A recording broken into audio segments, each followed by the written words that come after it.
It's 4 o'clock. Let's call our meeting to order. Harry, can you take the roll? Sure. Mr. Gabriel? Here.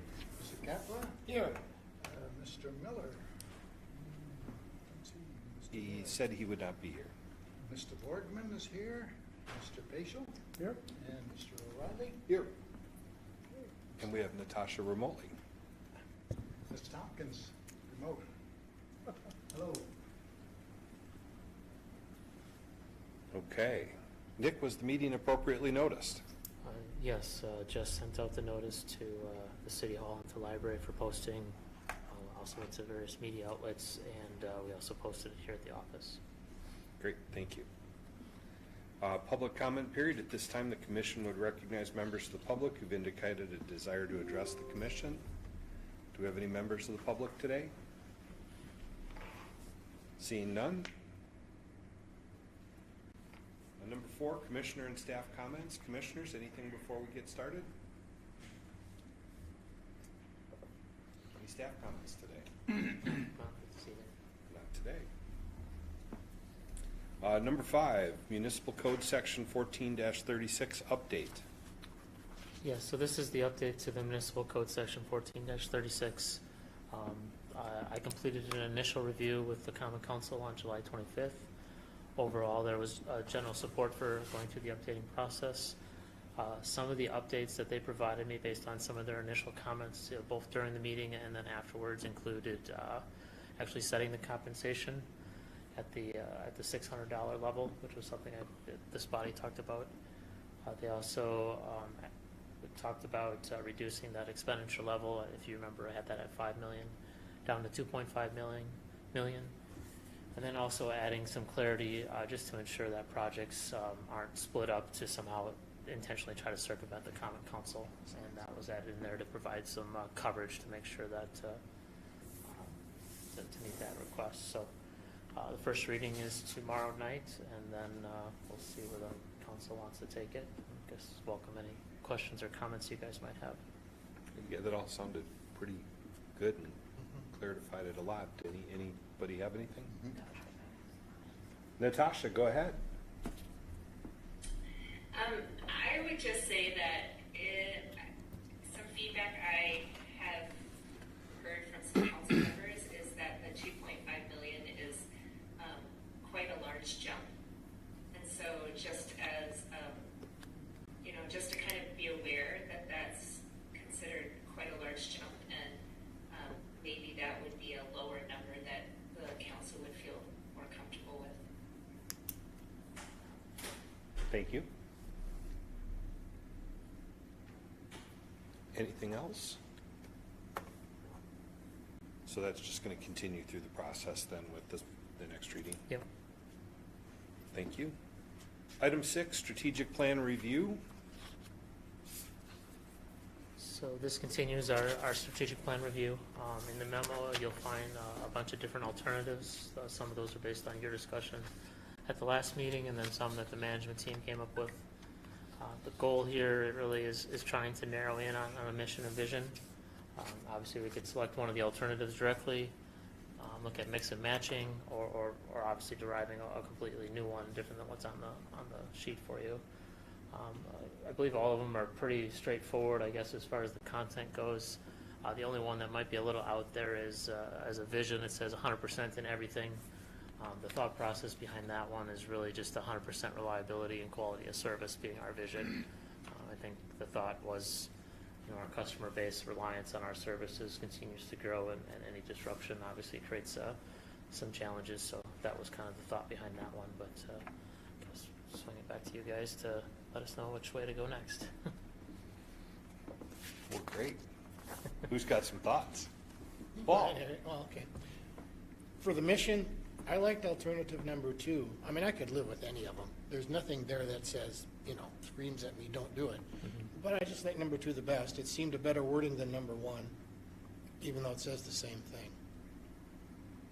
Like the idea of success, we contributed to the success of the community, and then we list those deliverables: reliability, affordability, safety, and sustainability. So I like number 2. Okay. Harry? I'm a firm believer in keeping things simple, and I know a lot of time is spent on this stuff, but I like alternative 7 the best because it does keep it simple. It does talk about providing excellent customer service and keeping things safe, reliable, and affordable, and it's keeping it simple. So I like alternative 7 the best. 8 is okay too. As far as the mission, we're just focusing on the mission statement. Natasha? I agree with you. I liked number 7 and 8 as well. I feel like more succinct is better. And then I did like having that, a little bit of words in there to talk about the environmental, being responsible. So just having that in there, I also liked as well. Thank you. Nick? Number 7. You like number 7 also? Yep. Okay.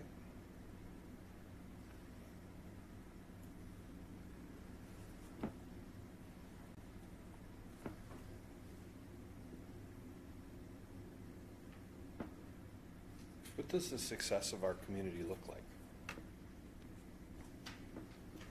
From a utilities perspective.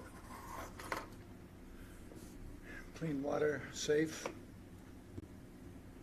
You turn the light switch on, the lights come on.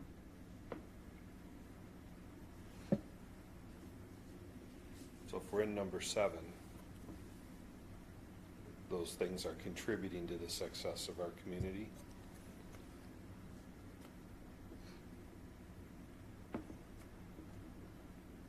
Do we want to see growth in our community? Is growth in our community part of success? Is stability of our community part of success? I think that either could be part of success. They're not mutually exclusive. But I don't know, like, it's hard to describe. What is success? It is, and the mission and vision, it's a big picture, but it has to be succinct enough that it's not just an umbrella that anything fits under either. Yep.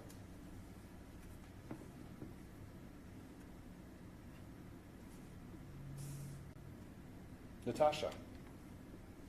I mean, we might be able to think of success as the utilities is not a detriment to the city, so it wouldn't be a detriment to growth, or it wouldn't be a detriment to residential people. So maybe, I don't know, but we're always supposed to speak in the positive, but success might be that people almost don't notice we're there. That's how well it runs.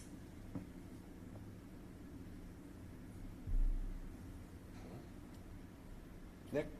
I think you can get lost in the details as well and try to cover everything and then end up with a word salad that doesn't really mean anything. I would agree with Natasha that sometimes the success of the community can be measured by not having unsuccess, which is probably more obvious than success. Sure. Well said.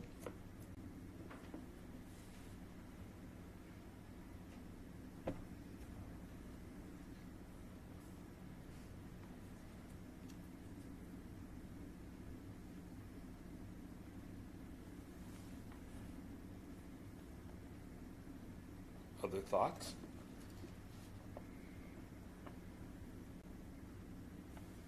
Is there consensus on number 7? Is that what I'm seeing? Live with it.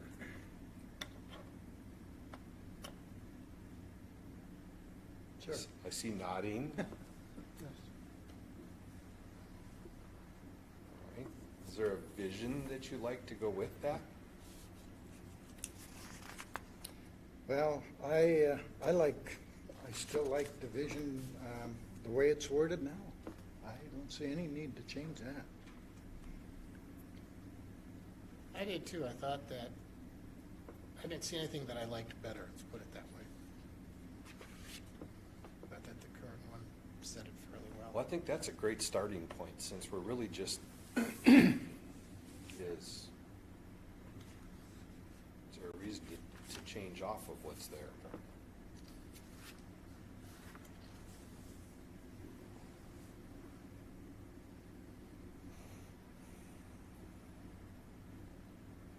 Other thoughts? Nick? I would agree. I look at some of the other ones that say sort of the same thing would be the other ones that I like, but they don't say it as well as the current one, I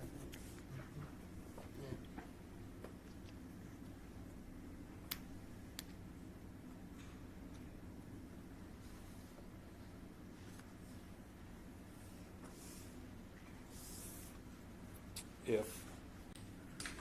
If we step back for a second and we say, hey, the vision is really good, and we then go back to mission for a second and take number 7 and contrast it to the original existing mission, is it saying something substantially different enough that we feel the need to change the mission at all?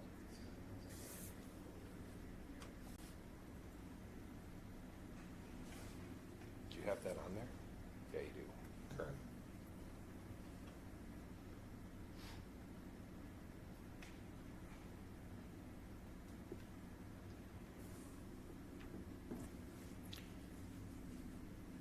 Good question, Mike. You know, when I reread the current mission again, one piece of it that I do like is the way that it says enhancing quality of life in the community, kind of better than success of the community. It's one way you can measure success is by the quality of life in the community. Now, granted, not the only way, but it at least gives a more clear definition. I think quality of life does narrow it down, but I think I actually prefer success because it's a little bit more broad. I'll argue both sides. Yeah, you can. Like I say, there's no right or wrong.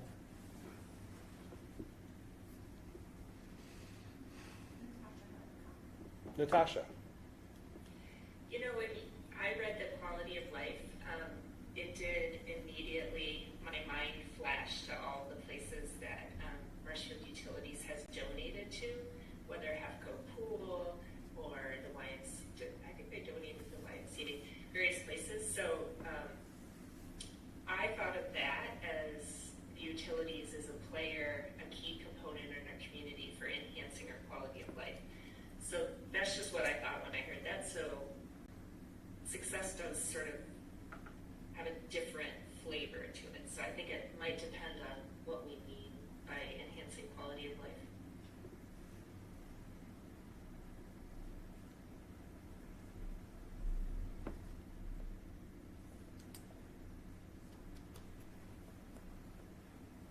So what do we think? Do you want to work on number 7 or you want to work on the original at this point?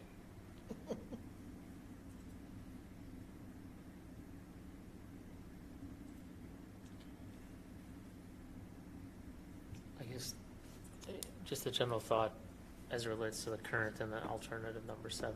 I think when I read those and I look at them, I think, you know, one of the things that was brought up last meeting or maybe 2 meetings ago, I think Paul might have mentioned this, you know, about how does staff, you know, can they recite it? And when I look at those two, I think number 7 is a little bit easier to articulate, if you will, than the current one. Customer service, safe, reliable, affordable, and success, I think, are some easy words to somewhat easily articulate, where when you get into forward-looking and providing value, that's a little tougher. And we have value potentially in the vision of the current one down below. I personally like to have not the same words and the same in Right. both.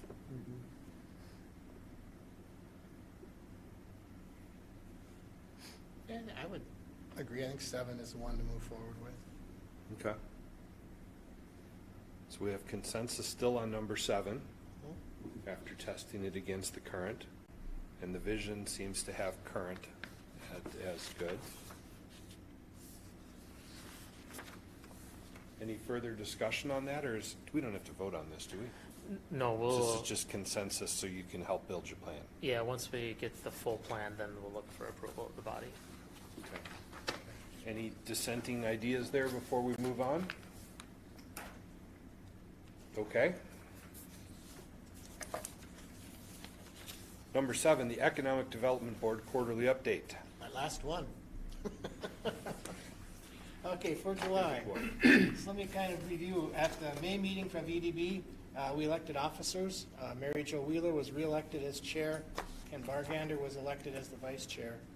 And then in May, the Common Council clarified for the EDB that funds in the 205 account that were approved as part of the EDB annual budget could be spent without further council approval, but that any funds not listed in the budget or that exceeded the budget would need council approval. So pretty much in line with other city departments. I mean, it pretty much went along that way. Then in June, at the June meeting, the EDB did ask the city to review and make changes to the Mill Creek Business Park covenants, hoping to make it easier for businesses to locate there and allowing for some exceptions perhaps in the nonprofit area, such as the proposed sports complex. And also at that meeting, a recommendation was made to the council to approve a donation to the Columbus Athletic Facility expansion, because that was something that wasn't, of course, in the EDB budget. And then in June, the Common Council voted to disband the EDB. So this is my last quarterly update. The council did discuss alternatives to the EDB, but there was no plan that was necessarily proposed or agreed upon that I was aware of. So that's the update. So I'm out of a job. Hope it doesn't affect your income too much. No. Your quality of life. My quality of life. Thank you for the update, Paul. Is there any comments or Questions? thoughts from anybody on that? I just have a question. Nick, how does this affect anything with the utility, whether there's an EDB or not an EDB? Well, I think, I think as we've discussed prior, I think economic development helps the utility. And the more development that occurs that provides more revenue helps us generally extend time in between rate cases.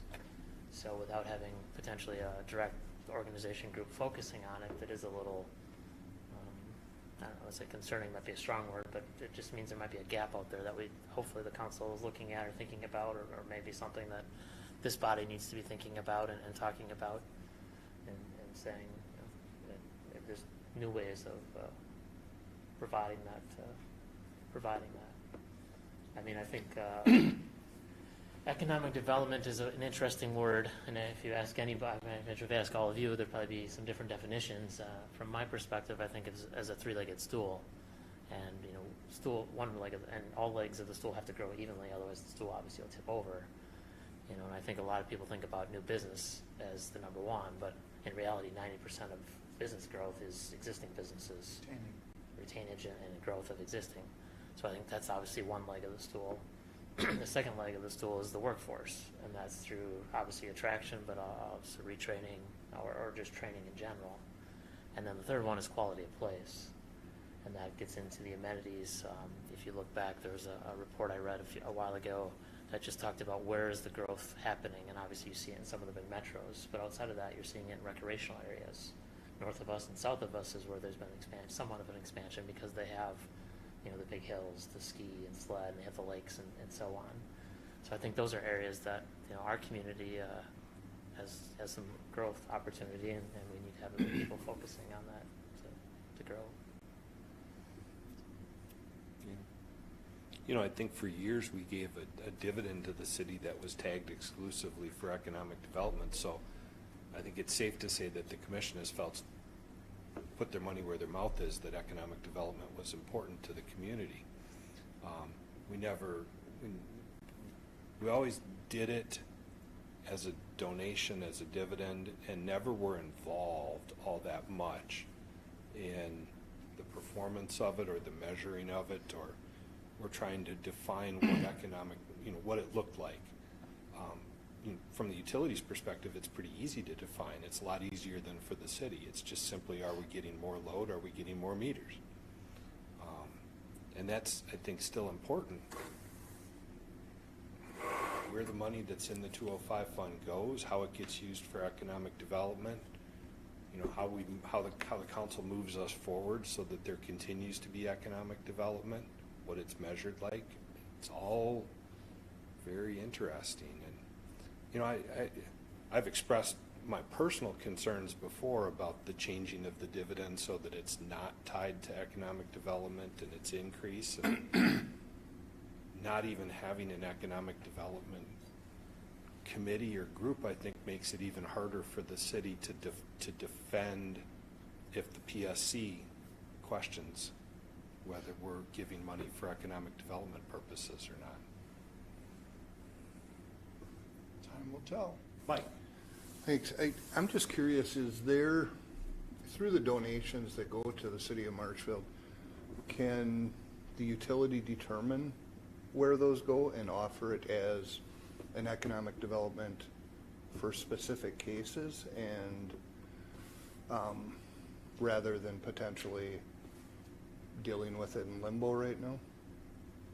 Or is that something you would even want to enter into? You mean tag it on a case by case, or Well, or develop a committee that would be basically doing something similar to what the Economic Development Board did, but maybe more focused from the utility standpoint? Because the money, I mean, it would still go to economic development. I'm assuming if it's going to the city of Marshfield, it would have to be approved in whatever way, shape, or form it came forward, but I don't know, just looking for some more options and ways to make sure that it gets spent, I guess, appropriately. I think so we haven't got to this policy yet, but there's a dividend policy that this body's approved.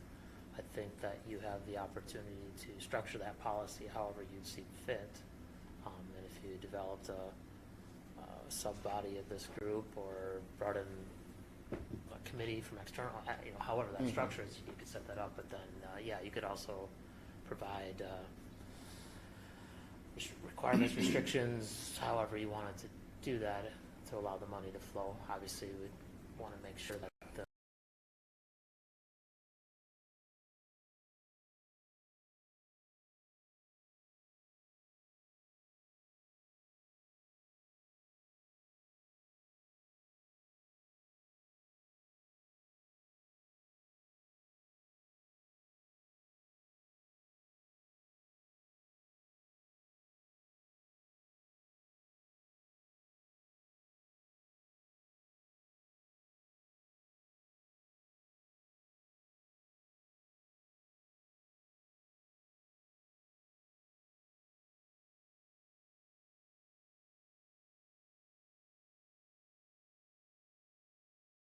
community development.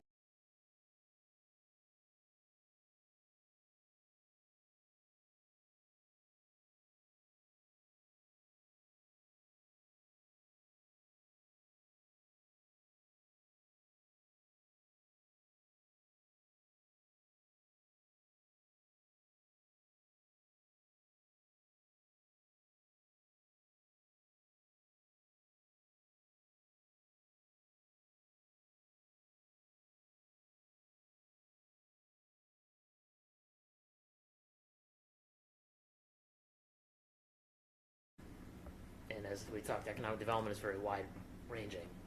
I think we have to be cautious. I've heard some people say, well, roads is economic development, and I would argue that that's not economic development if you're replacing a road that was there before.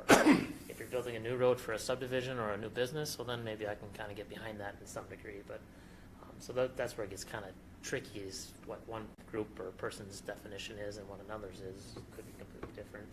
And how do you, back to your point, how do you show the value, the return on the investment?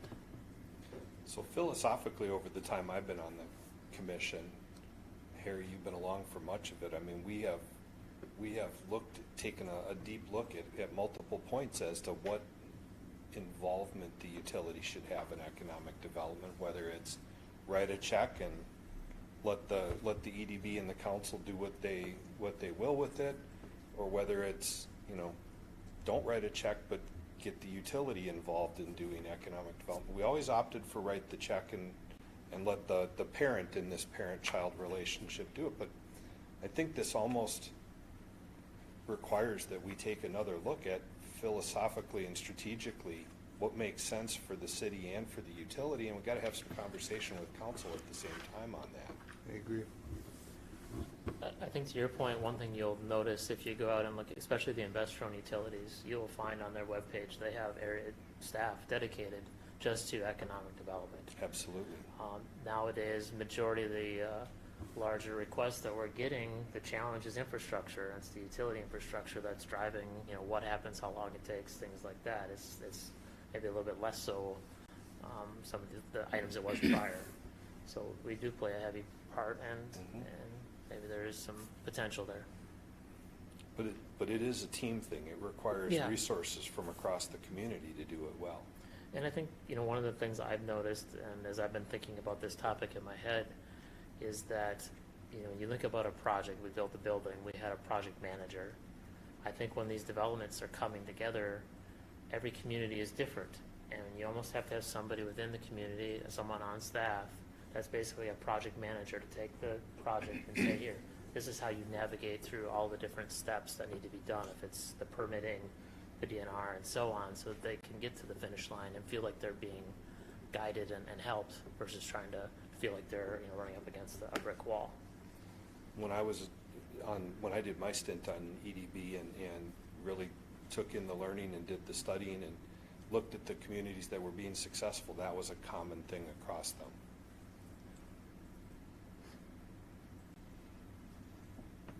Yeah.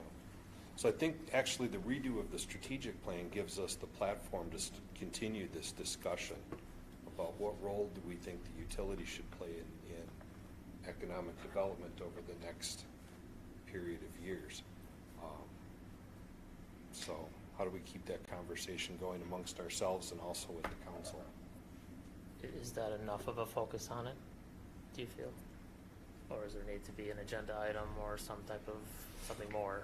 I just don't want to lose track, because obviously Yeah, change just you know what, happened. to put it all in staff's lap and come with a plan, I think is probably too large of a leap. Right. I think philosophically, we have to have an agenda item and really focus on what that is, and would it benefit to have more council members invited to something like that?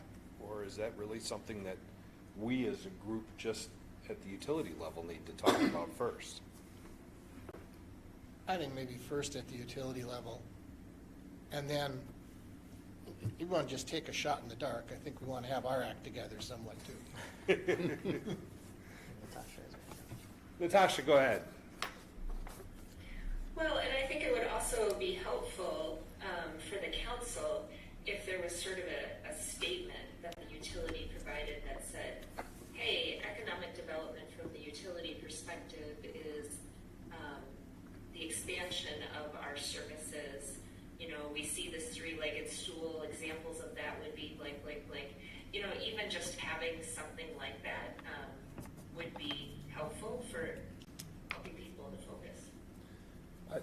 That's a great point. So really, you just crystallize it. We need to have a conversation about what the utilities policy on economic development is going to be as we move forward, what we define as economic development, what maybe our role might be. Thanks. It's a good point, Mike. We should have a policy statement. Mike, Michael Riley, do you know from the cities, or Natasha, do you know, is there any activity going on at the city that we need to be thinking about or just aware of as it relates to this? I've heard some rumblings. Nothing about Don't know if anything's official or not. They were doing interviews today Okay. for filling the position. I don't know how that went, but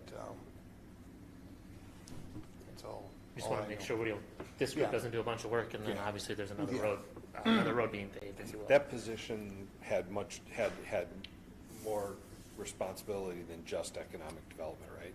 Yeah, it's Yeah. community, I can't remember what the name was. And they split the planner job away from that. So it is gonna be a lot of the economic development focused, but how that'll actually unfold with the job description and how it all falls together, we don't know. We haven't seen it in a few years, so. Okay. Any last comments, Natasha? You know, it would be maybe an idea to, if when we hire that person, especially since their title is Community Development Director, invite them to that discussion of what the utility is thinking about for economic development, just so that they are in with listening to that and sort of understanding that. Okay. Anything else? We probably should thank Paul for representing the utilities The plaque? on the Economic Development Board. Thanks, Paul. Thank you. You bet. You bet. Lead time is really hard right now, so it's ordered, it just didn't. It's that supply chain, right? Yes, there you go. All right, number 8, MU scholarship. So in the current strategic plan, there's an initiative related to the development of a scholarship program. The program is meant to be a means to connect and develop either directly or indirectly future workforce. In the budget that we have, that you approved last winter, we included $25,000 from the commission designated fund to support our scholarship program. The initial $25,000 would provide basically an annual scholarship, an annual $1,000 scholarship going forward. This is an endowment which will use the income earned through the investment of the money to ensure its perpetuity, or that it's basically available every year going forward. In the packet, you'll notice that the request is slightly higher than what was originally budgeted. This provides some funding for the first year. And then the other piece that we added on was, as you know, we have the YA, the youth apprentices that are working for us. And we felt it was important to provide them an opportunity as well to maybe receive some funding. Not only, obviously, they're getting the workforce, the development, and being a part of our team, but I think it's helping to elevate that program for us, and will hopefully attract even more students as it goes forward, and then who knows, maybe a future full-time workforce once they go through whatever education they decide to take on. So looking for your approval of the funds to set up that program, that scholarship, and to administer it through the Community Foundation. I should mention the Community Foundation, they do a lot of the scholarships that are offered to the students now. I'm on that board, and they already have the mechanism for the application for the students and the process to vet them and to figure out who should receive the scholarship. So it's already kind of set up. It's a nice process. So that was the reason why we brought them on into the process. Sorry. You're good. You're good. I'll make a motion to approve that. Nick got a motion to approve. I'll second. Second by Paul. Natasha? Nick, I just had a few questions. Is the money for the scholarship coming out of the, there's the commission fund? Yes. Designated. Yep. Yes, that's where I'd ask to come out of that. Okay. I think it's fantastic. Nelson Jameson has a scholarship where their employees, the children of their employees, get a scholarship. Have you thought of that? Maybe a criteria or like a first layer or something? Yeah, we've talked about it a little bit. I think it gets a little challenging in a public setting to give money to our children, and making sure that we're not, I guess, trying to make sure we're as ethical as possible in disbursement of the funds. So. Other thoughts, other comments? Well, I'd like to thank Nick and Melissa for putting this together, the initiative. I'm frankly a bit embarrassed that, I've been on the commission for a number of years, that this wasn't done before. It should have been done years ago. It's very, very good. And we're a profitable, well-run utility organization, and there's no reason why we don't have a scholarship like this available. In fact, I think youth apprentices, what do we have, 2 of them? 2 youth? No, we actually have 3 right now. 3. Yeah, I think 250 might be a little low. I would suggest that we bump that up a little bit. Yeah, keep in mind, 2 of them are juniors and one's a senior, so only one of them will actually, Okay. but yeah, luckily we have some time before they graduate, so we can obviously make adjustments to it as the commission wishes. So we have a motion and a second to approve the proposed scholarship program. Any further discussion on that? Otherwise, all in favor? Aye. Opposed? Motion carries unanimous.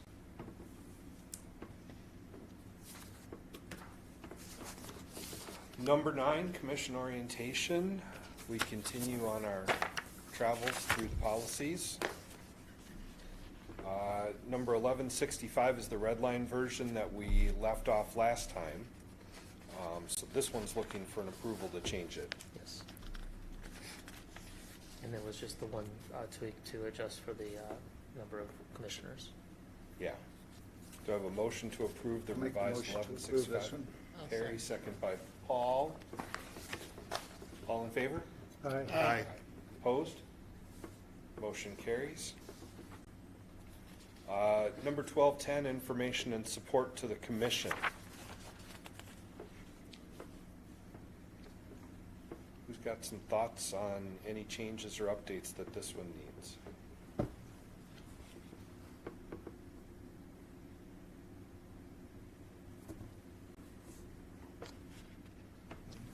This one looks good.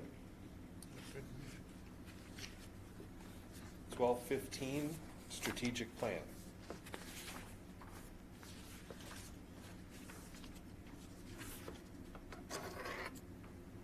We've been a little inconsistent with the 2-year piece that's referenced at the beginning and the end. How would you feel about changing that to say 3 to 5 years? Or putting it on a 3-year cycle or a 5-year cycle? 2 years, I think, is almost too often for the, Nick's doing an annual business plan every year, regardless of when you update the strategic plan.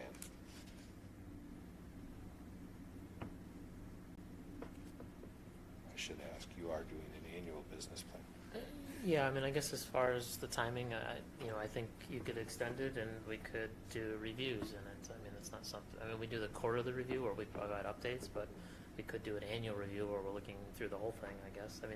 Typically the mission, vision, values don't change, it's more the initiatives that may change, but, I'm comfortable in whatever direction you'd like to go.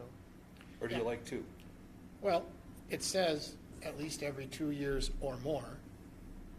Does that mean more frequently or not? Okay. More frequently. Then I think we should change it. I would say, and I'm okay with either 3 or 5. I don't have a strong preference between those. Yeah. Well, I think when we first started this plan, they hadn't done a strategic plan or plan at the utility in years, so it was kind of, let's do it every couple of years, but I think it's becoming a little more ingrained now. I would be fine with 3. I think if you go with 3, then find that, well, we could maybe push it out Maybe. farther later on. Yeah. Yeah, and that's a good point, because that's what we did with the current one. It was originally 2 years, determined that we weren't, there were some initiatives that were going to take an extra year, so we Yep. pushed it out to a 3rd year. So I think maybe bring that back with 3. And just to be clear, there's the intro Except for paragraph. top and bottom, right? Okay. All right. Number 1220, customer interest.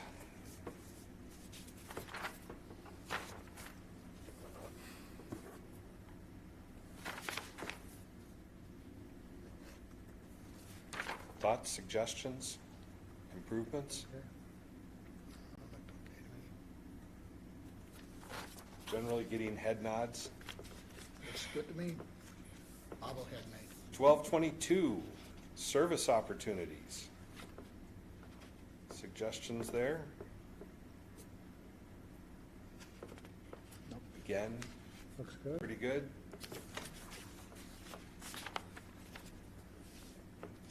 1225, employee interests.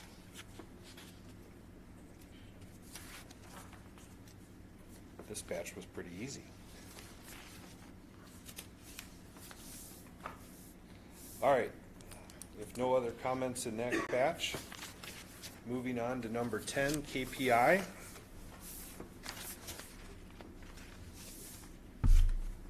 So these are the quarterly updates. This is the second one. As you can see overall, most items have remained the same as they were in the first quarter.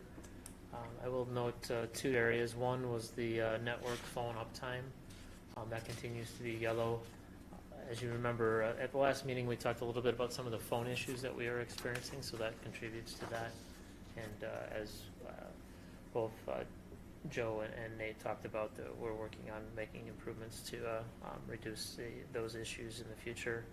And then the phishing click rate, you'll see there's actually a 1 in there right now.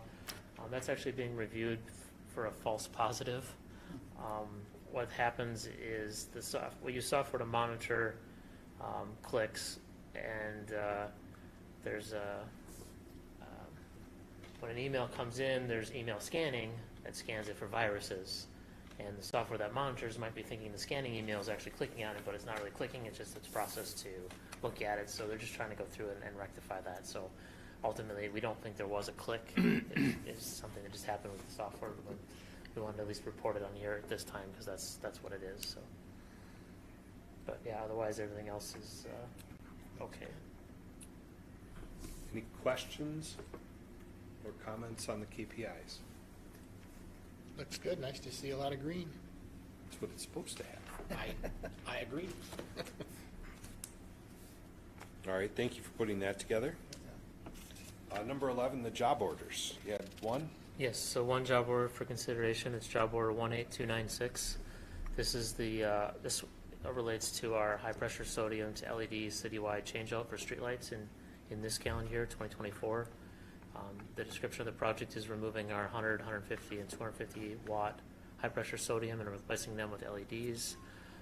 There's we're taking advantage of both Focus on Energy, which is reducing the cost of the LEDs, and then we have a carbon reduction grant from the DOT, which is through the EPA, and that's actually an 80% coverage of labor and material cost. So in the end, it's a great program. We had originally budgeted $150,000. As you can see, though, the total of the job order is $188,488. We have a project on South Washington for about $90,000. That was budgeted for $90,000. That'll cover the overage. We're not expecting to do that project this year. And yeah, that's the gist of it, I guess. Unfortunately, the project is moving, the grants are moving a little bit slower than we'd hoped. As you can imagine, anytime you're working with federal grants, there are a lot of boxes that have to be checked. And Tony and his team are working through those boxes, but unfortunately that's delaying things. So that may impact some of the budget stuff, and it actually impacts a little bit of the financials we'll talk about here in a minute. But ultimately, it's a good project, and that number, that 188,488, is the full cost on the front end. It doesn't take advantage of the 80% cost share. That'll be on the back end. So hopefully that all made sense. Okay. 80% off always helps. Yes. All right. Do I have a motion to approve the job orders? Make So the moved. motion. By Nick and by Harry as the second. Any discussion on job orders? Was that a second or a job order question? It was the second, but it's totally fine. All right. Moving on then, all in favor? Aye. I, Opposed? Motion passes unanimous. Bills and payroll. Bills have been reviewed and certified good for payment. Is there a motion to approve the bills and payroll? So I live to approve. I'll second. First by Natasha, second by Paul. We got to get you on the board. Yeah. All those in favor, or I'm sorry, any questions on the bills and payroll? All in favor? Aye. I, Opposed? Motion carries unanimous. Number 13, previous meeting minutes from the June 17th, 2024 meeting. Motion to approve by Nick. Second by Mike. Any corrections? All in favor? Aye. I, Opposed? Motion carries unanimous. Number 14, the financial reports. Included this month are the June cash reports and the May financials. You know if you have any questions? Any questions? Nick, did you say you had some comments? Yeah, so on the electric, obviously you can see how we're both a little bit over on budget, but then also income is revenue, I should say, is down. Obviously, the revenue is down due to sales. It's been moderate temperatures for the most part, which has helped decrease sales. And then as far as the expense goes, we talked about the unbudgeted items that were in there. And then I think the other item that comes in is, so when we do the budget every year, the budget, O&M and capital budgets, a labor hour for our hourly staff gets allocated. And on electric, for instance, 61% of that cost goes into our O&M budget, and 39% of it goes into our capital budget. But as you can imagine, as the year goes on, if we're not necessarily tracking to that, if we're putting more time in O&M and less in capital, we could see an over-budget situation or an under-budget situation. So that's been going on a little bit. I think some of that's attributed to some of the storms we've had this spring has created some additional O&M expense. And then as it relates to the lights, we had forecasted being into the capital side of replacing lights, but we're not. We're still doing maintenance on the old, right now, if we get a call for a street light that goes out, we would go out and it would be capital because we take the old HBS down, we put an LED in and charge it to a capital account. But because we don't have the LEDs yet, because we're waiting for the grant to be finalized, we're just doing maintenance. So that's why it's not going into the capital bucket, it's going into the O&M bucket, and that's part of what you're seeing in the financials, so. Nothing, it's not a major issue, it's just what's occurring, I guess. Just there. Yeah, exactly. It's just there. Yeah, It's a bucket issue. It's the same expense. It's just a matter Yeah. of which bucket. exactly, so. Okay. All right. Sounds like an accounting geek thing.